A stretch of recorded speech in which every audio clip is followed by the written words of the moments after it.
Welcome to Midnight Screaming. This week I'm joined with another cat. Today we're going to talk about the movie Death Becomes Her. It is a campy cult classic. It is perfection.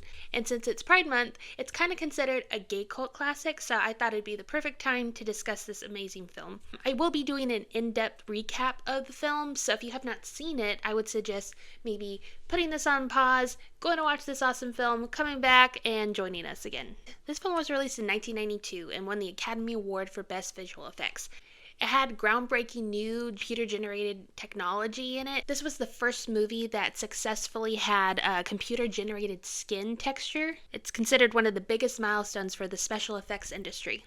The director, Robert Zemeckis, he's won multiple Academy Awards for visual effects, directed Forrest Gump, he's directed Who Framed Roger Rabbit. Both of those films won an Academy Award for visual effects. He's also directed multiple classics like Back to the Future, What Lies Beneath, Castaway.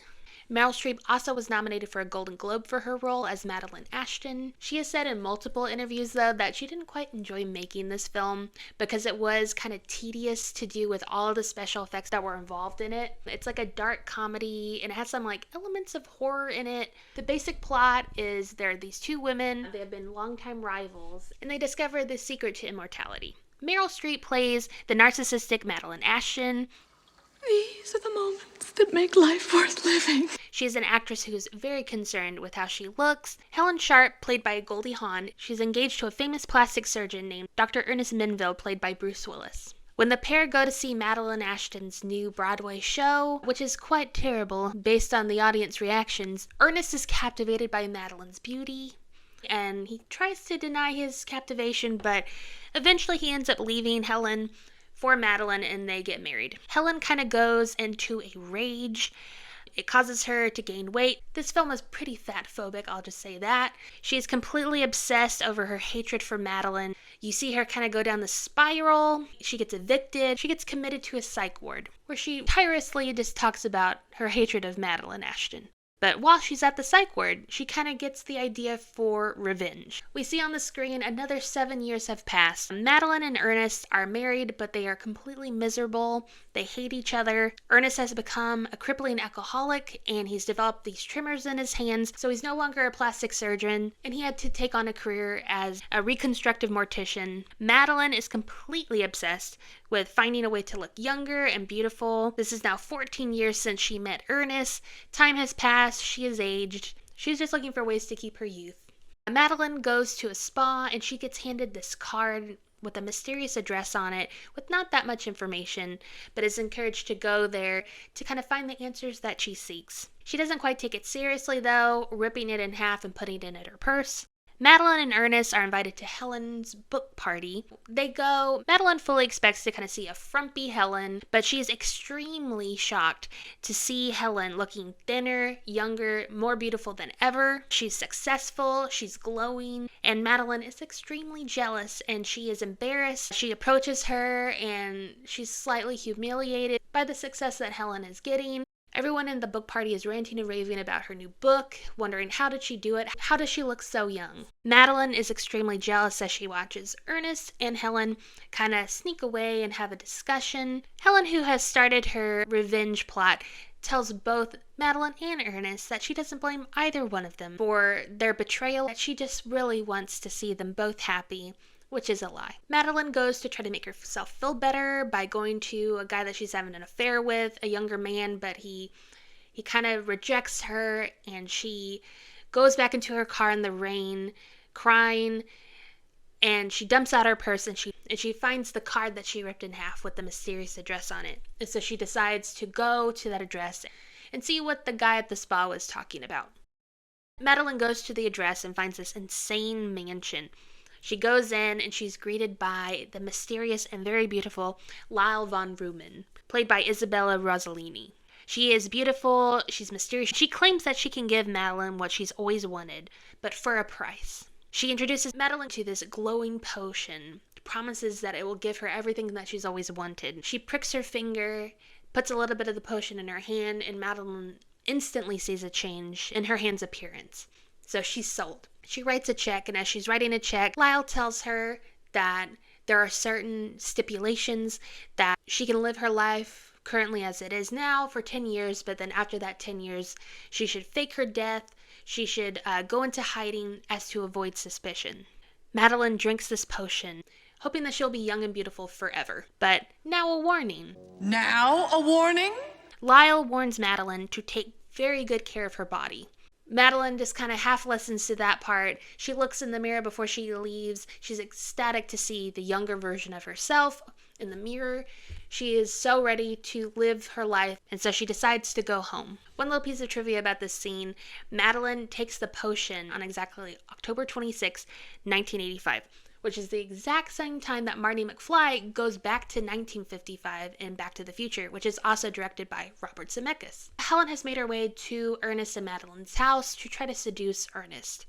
She convinces him that he would be much happier if Madeline was dead. They start to develop a plan to poison her and then make it look like she was driving drunk and prop her foot on the gas and have her drive the car over a cliff. They say the coroner will just say she was a drunk driver, no big deal, and they won't investigate any further. So Helen prepares to leave Ernest alone. She tells him, "Don't be rash, I'll be back later." When Madeline arrives home, Ernest just cannot control his emotions. He confronts her about her cruelty, about her humiliating him constantly. She obviously responds negatively, and he begins to choke her. He's choking her, he's holding her over the ledge. We as the audience know, oh no, what's going to happen to her, because she is technically immortal now. What's going to happen to her body if she falls? There's a split moment where he takes his hands off her throat. She's dangling over the stairs. He's wondering, what am I doing? What am I doing? And she asks, please help me, please help. And as he leans over, she insults him one last time, and he just pokes her over the edge, and she falls to her death.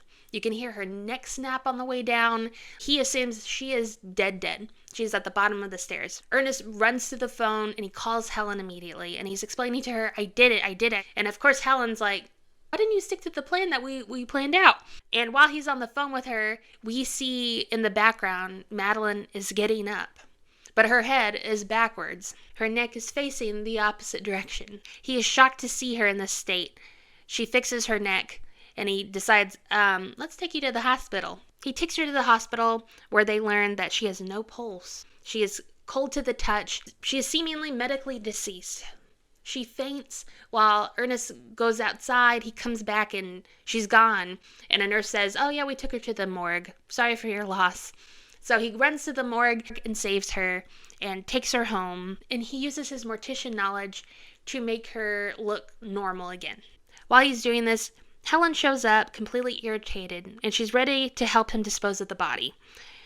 She's brought the tools to help him dispose of the body. She is ready to help him. But as Ernest is kind of shushing her, trying to get her out of the house, Helen has shared too much of their plan to kill her. Madeline overhears, grabs a gun, and shoots her in the stomach. So Madeline is happy that Helen is dead. Ernest is freaking out like, why did you do that? You've made things more complicated. What if you got life in prison? What would that mean for someone in your condition? Madeline says, oh yes, I'll help you dispose of the body. They're like laying out the tarp. And then all of a sudden, Helen stands up with a giant hole in her stomach. Madeline finds out that Helen has also taken this potion. They are both immortal, and they have both severely messed up their bodies. So they start to have this epic fight of sorts. They're hashing out their past. They're kind of talking it out while kind of further enacting destruction on each other's bodies. Ernest is upstairs. He's like packing, getting ready to leave. He just wants to get out of this situation. Madeline and Helen convince him to help them look normal again before he leaves. He does so, but then as they're looking in the mirror and at each other, they're realizing, oh no, paint is coming off. We're going to need someone to help us consistently forever. So they decide to try to trap Ernest to be like their forever plastic surgeon of sorts, into taking the potion so that he will also live forever. He kind of evades drinking a sedative in his whiskey, and they knock him unconscious, and he wakes up in the mysterious mansion. And Lyle is telling him about living forever, is trying to convince him to take the potion. But before Ernest can take the potion, he realizes that he would be completely miserable. That if he lived forever, he would watch all of the people that he loved die, but he would stay alive. Not only would he be depressed and lonely, he would also be stuck with Madeline and Helen forever. He attempts to escape and he ends up on the roof, hanging, dangling over glass. He drops the potion and he falls. He falls into the pool. He's able to drive away, and Madeline and Helen do not see him again. Madeline and Helen kind of realize they're each other's forever, that they're stuck with each other. They're going to have to figure it out. And so 37 years go by, and we're at Ernest's funeral. We're hearing the eulogy, and it sounds like he's lived a beautiful, full life. He's met the love of his life. He has had children and grandchildren. He's gone on adventures. He's had a full, productive life. The camera kind of zooms in to the back of the church, and we see Helen and Madeline kind of smirking in the background. People kind of notice they're back there, and they get up and they leave the church. They are unimpressed with the full life that Ernest has lived. The end kind of shows Madeline and Helen kind of walking towards the parking lot. They're arguing, and one of them slips and falls on some spray paint that they were using to try to make themselves look better. At this point, they look terrible. They have not been able to really upkeep their appearance because, they are in decaying bodies. But as one of them slips on the spray paint can, they drag the other one down with them, and they fall down the stairs and break into like a bunch of pieces.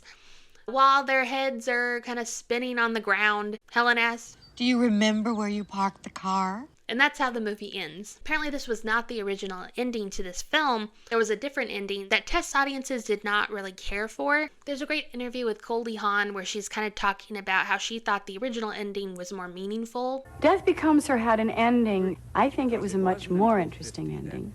The original ending was much more poignant because we were not all blotched up and the paint was all screwed up and everything. We were absolutely the same. We were just the same 37 years later. And we were sitting in front of this beautiful backdrop of mountains and lakes, and we were bored. Bored. It's more of really the message of the movie. And Meryl said, "Well, what do you want to do?" And I said, "Well, I don't know. What do you want to do?" And she said, "Well, I don't know. You want to go to London?" "Well, I don't want to go to London. I've been to London." "Well, what about Paris?" She said, "Again?" I mean, they were just, and they hated each other. Because all they had was each other. All their friends have died. Now they look down and they see this old man, and it's Bruce Willis. And he's touching the hand of this woman, and he's so in love, and he's very close to death. But he has such great quality of his life. And we looked down, and we looked, and Meryl said, "Isn't that pitiful?" She said, "Look how old they are." And I looked at them. And that's when my character was able to really look at them with longing. And she'd say, "Aren't you glad we're not them?" And then I got to lie and say yes and mean no. And that was the end of the movie. And that is really what the movie says. And unfortunately, it wasn't an up funny ending. It didn't have the punch the rest of the movie had. It wasn't special effects and wild and crazy. And people just sort of deflated. This film is basically about how dangerous obsessing over your vanity can be and how it can lead you to make really dumb decisions. This film was released in 1992, but I think it still holds up in 2024. Our society is still obsessed with looking young and beautiful and thin, and there's not enough kind of importance put on living a life full of meaning and finding meaning outside of vanity or looks or success. It also kind of speaks on the idea of revenge and obsession, how that is not healthy.